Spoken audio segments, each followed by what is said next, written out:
طيب انا كان عندي شك كده وحابه ان انا اقوله، هو مجرد شك يعني. تمام. عرفت ان اثناء تشريح جثمان دكتور ضياء، زوجة دكتور ضياء حبت ان هي تشوف الجثمان بتاع جوزها عشان تتاكد ان ده جوزها، لانها ما لحقتش تشوفه لما جه من الامارات. تمام. ولما شافته قالت انا شاكه ان ده مش جوزي، ده مش ضياء.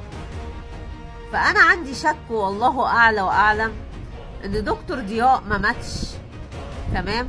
وهو مختفي في ظروف غامضه، يا اما تم اعتقاله في دولة الامارات عشان هو نزل بنظام جديد وقال تصريحات تخلي شركات كبيرة زي شركات الادوية ممكن تقفل، وفي ناس بيوتها هتتخرب، لان سكوت اهل دكتور ضياء مش طبيعي.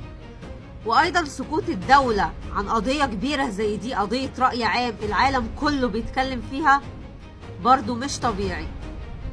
فممكن يكون فعلا تم اعتقال الدكتور، وفي تفاوضات بتحصل مثلا مع الدولة اللي اعتقلته والدولة المصرية واهل دكتور ضياء، علشان مثلا يعني اللي هو احنا سيبوه، طب هو مش يتكلم او يكذب الكلام اللي هو قاله. كلام زي كده والله اعلم، ده مجرد شك يا جماعة، بس ده مجرد شك واحساس عندي ان دكتور ضياء لسه عايش. كنت حابة اعرضه واسمع رأي الناس، يعني هل انتوا حاسين بده ولا انا لوحدي اللي حاسة بكده ولا ايه؟ مش عارفة، الله اعلم.